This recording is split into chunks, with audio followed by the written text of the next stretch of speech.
లాస్ట్లో లేనిపోయింది. డబ్బులు ఇచ్చినా చెప్పాలి, తప్పదు. మాకు చెప్పినట్టే. చాలా బాగుందమ్మా, చాలా బాగా చేస్తున్నావు. ముఖ్యంగా నీ డ్రెస్ సెన్స్ చాలా బాగుంది. దయచేసి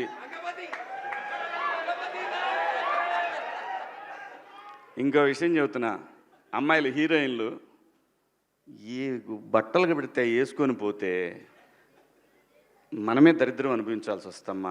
ఏమనుకోవద్దు, హీరోయిన్లు అందరూ మీరు అనుకున్నా నాకు పోయేది లేదు, లాగి పీకుతాం మనం, అది వేరే విషయం.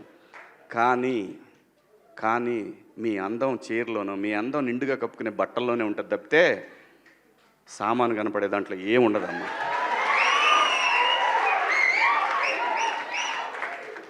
అవి వేసుకున్నంత మాత్రాన చాలామంది చూసినప్పుడు నవ్వుతూ అంటారు, కానీ దేద్రమ్ముండ ఎలాంటి బట్టలు ఎందుకు వేసుకుని కాస్త మంచి వేసుకోవచ్చుగా, బాగుంటావు కదా అనాలనిపిస్తుంది. లోపల అనలేము. అంటే మళ్ళీ స్త్రీ స్వాతంత్రం లేదా స్వేచ్ఛ లేదు. స్త్రీ అంటే ప్రకృతి, ఎంత అందంగా ఉంటే అంత గౌరవం పెరిగిద్ది. ఈ ప్రకృతి అద్భుతంగా ఉంటుంది. అలాగే స్త్రీ, మా అమ్మ చక్కగా ఎప్పటికీ గుండెల్లో కనపడతా ఉంటుంది. ఒక సావిత్రమ్మ కానీ, ఒక సౌందర్య కానీ. అలాగే ఈ జనరేషన్లో ఇంకా చాలామంది, రష్మిక, చాలామంది అమ్మాయిలు ఉన్నారు. వీళ్ళందరూ ఇంపాక్ట్ క్రియేట్ చేశారు కాబట్టి అమ్మటే చెప్పగలుగుతున్నాం. గ్లామర్ అనేది ఒక దశ వరకే ఉండాలా. ఇంతవరకు ఉంటే పర్లా, అది ఇక్కడికి రాకూడదు. నేనేవాళ్ళే కానీ చెప్పడానికి మళ్ళీ అందరు రేపు పొద్దున పెద్ద పెద్ద వాళ్ళంతా బయలుదేరతారు, మాకు స్త్రీ స్వేచ్ఛ లేదు. స్వేచ్ఛ అనేది అదృష్టం. ఆ స్వేచ్ఛని కోల్పోవద్దు. మన గౌరవం ఎప్పుడు పెరుగుద్దంటే మన వేష భాషల నుంచే మన గౌరవం పెరిగిద్ది. అందులో ప్రపంచ వేదికల మీదైనా సరే చీర కట్టుకున్న వాళ్ళకే విశ్వసుందర కిరీటాలు వచ్చినాయి. Thank you so much. అందరికీ నమస్కారం. ఒక జనసేన కార్యకర్తగా కాదు, ఒక ప్రభుత్వానికి సంబంధించిన ఎమ్మెల్సీగా కాదు, లేకపోతే ఒక కుటుంబానికి సంబంధించినటువంటి వ్యక్తిగా కాదు, ఒక సినిమా మనిషిగా కాదు, ఒక మామూలు హ్యూమన్ బీయింగ్గా నేను ఈ మాట మాట్లాడుతున్నాను. దీంట్లో ఎవరికైనా సరే వివాదాస్పదం చేయాలనుకుంటే అది మీ వ్యక్తిగత ఇష్టం. కానీ ఒక విషయం మాత్రం మీతో స్పష్టంగా చెప్పాలనుకుంటుంది ఏంటంటే, ఈ మధ్యకాలంలో ఆడపిల్లల వస్త్రధారణ మీద చాలామంది కామెంట్స్ చేస్తున్నారు.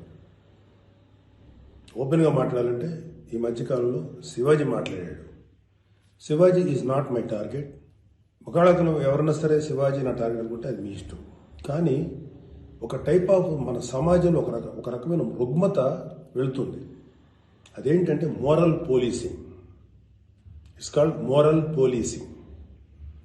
ఎంత మిత్తులో బతుకుతున్నారంటే సామాన్య జనం చాలామంది ఈ మేల్ చావనిస్టిక్ సొసైటీ, మగ అహంకారంతో ఉన్నటువంటి మన సమాజం, ఆడపిల్ల ఎలా ఉండాలి, ఆడపిల్ల వస్త్రధారణ ఎలా ఉండాలి, ఆడపిల్లలు ఎలా మాట్లాడాలి, ఆడపిల్లలు ఏం మాట్లాడాలి, ఏమి మాట్లాడకూడదు, దీని మీద ప్రతి ఒక్కడు, అతను పండితుడు కానించి పామరుడు దాకా ప్రతి ఒక్కడు ఆడపిల్ల ఎలా ఉండాలో మాట్లాడతారు. ఫస్ట్ పాయింట్, దీన్ని మోరల్ పోలీసింగ్ అంటారు. ఇది ఎగెనెస్ట్ కాన్స్టిట్యూషన్. ఒక ఆడపిల్ల ఇలాంటి వస్త్రధారణ చేసుకోకూడదు, ఒక ఆడపిల్ల ఇలాంటి వస్త్రధారణ చేసుకోవాలి అని చెప్పడానికి మీకేం హక్కు ఉంది? ఏ రైట్ ఉంది మీకు? అంటే మగవాడు కాబట్టి ఎవరి గురించి అని ఏదైనా స్వేచ్ఛగా మాట్లాడతారా? దురదృష్టం ఏంటంటే ఇలా మాట్లాడే మగవాళ్ళకు కూడా ఆడవాళ్ళ నుంచి ఒక రకమైన మద్దతు లభిస్తుంది. మనస్ఫూర్తిగా చెప్తున్నాను, ఖచ్చితంగా వాళ్ళ మనసు నుంచి వచ్చింది కాదు. అందరి యాక్సెప్టెన్స్, భర్త ఏమనుకుంటాడో, ఆ చుట్టుపక్కల మగవాళ్ళు ఏమనుకుంటారో, ఇంకొక వ్యక్తులు ఏమనుకుంటారో అనే మాట్లాడే ఆడవాళ్ళే తప్ప ఇన్నరగా ప్రతి ఆడబిడ్డకి ఒక సెల్ఫ్ రెస్పెక్ట్ ఉంటుంది. ఎలాగో ఒక ఆడపిల్ల డ్రెస్ ఇలా ఉండాలని మనం అడుగుతాం, ఎలాగో ఒక ఆడపిల్ల ఈ డ్రెస్ వేసుకోవాలని చెప్తాం. ప్రపంచంలో ఫ్యాషన్ అనేక రకాలుగా మారుతుంటుంది. అది ఎలాగైనా ఉండొచ్చు. దయచేసి మన చెల్లెలు, మన తల్లి, మన చెల్లెలు అందరూ మనవాళ్లే, మన బిడ్డలే. ఆడపిల్ల కాబట్టి ఆ అమ్మాయి ఇలా ఉండాలని చెప్పే హక్కు మనకు లేదు.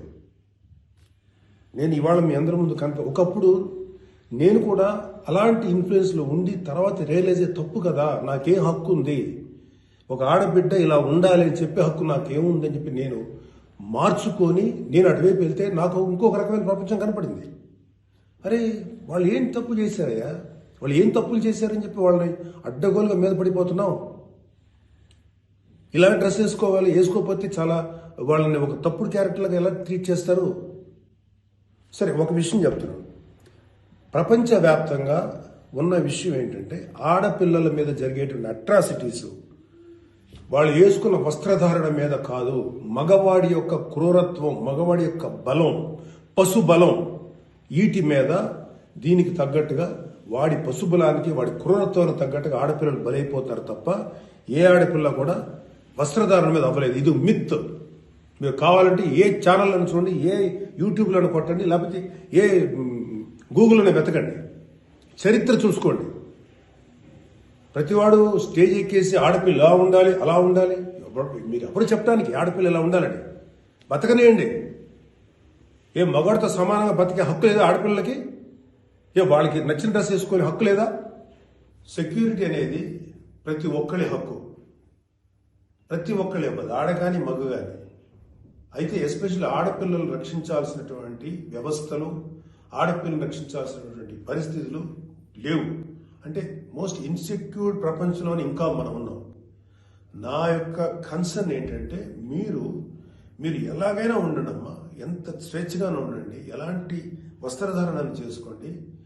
కానీ మీరు అది సెలబ్రిటీ అవనండి, సినిమా యాక్ట్రెస్ అవనండి, పాలిటిక్స్లో ఉన్నటువంటి ఫీమేల్ అవనండి, చిన్నపిల్లలు అవనండి, పెద్దవాళ్ళు అవనండి, మీరు బయటికి వెళ్ళేటప్పుడు, మీరు వెళ్ళాల్సినప్పుడు ప్రాపర్ రక్షణ వ్యవస్థను ఏర్పాటు చేసుకోండి. వ్యక్తిగతంగా మిమ్మల్ని మీరు రక్షించుకునేటువంటి వ్యవస్థను ఏర్పాటు చేసుకోండి. మీరు అవసరమైతే ఒక ఆత్మరక్షణ సంబంధించినటువంటి విద్యలను నేర్చుకోండి, లేదా ప్రాపర్ ప్రొటెక్షన్ అంటే ఒక సెక్యూరిటీ పెట్టుకుని ముందుకెళ్ళండి. హిట్ టీవీ యాప్, ఇందులో short news, live news, entertainment shows, movies, digital magazines తో పాటు మీ జిల్లా వార్తలను కూడా ఫ్రీగా చూడొచ్చు. ఇంకెందుకు ఆలస్యం, వెంటనే హిట్ టీవీ యాప్ ని డౌన్లోడ్ చేసుకుని ఫ్రీగా ఎంటర్టైన్మెంట్ పొందండి. Hit TV app. Hit TV app. Please download hit TV app. Hit TV app ని ఫ్రీగా డౌన్లోడ్ చేసుకొని ఎంజాయ్ చేయండి. మీకు నచ్చిన ఎంటర్టైన్మెంట్ కోసం హిట్ టీవీ యాప్ ని ఫ్రీగా డౌన్లోడ్ చేసుకుని ఎంజాయ్ చేయండి. హిట్ టీవీ యాప్ ని డౌన్లోడ్ చేసుకుని ఆస్వాదించండి, ఆశీర్వదించండి. ఇంతమంది సెలబ్రిటీలు హిట్ టీవీ యాప్ ని డౌన్లోడ్ చేసుకోండి అని చెప్తున్నారంటే ఎంత మంచి యాప్ ఆలోచించండి. అమెరికా అమెరికాలో చదవాలనుకునే వాళ్ళకి విశ్వసనీయమైన పేరు మన శౌర్య కన్సల్టెన్సీ. UK లో 1 year masters, UK లో 1 year masters, 2 years work permit up to 5 years visa. Contact Saurya Consultancy. Contact 89851 89851.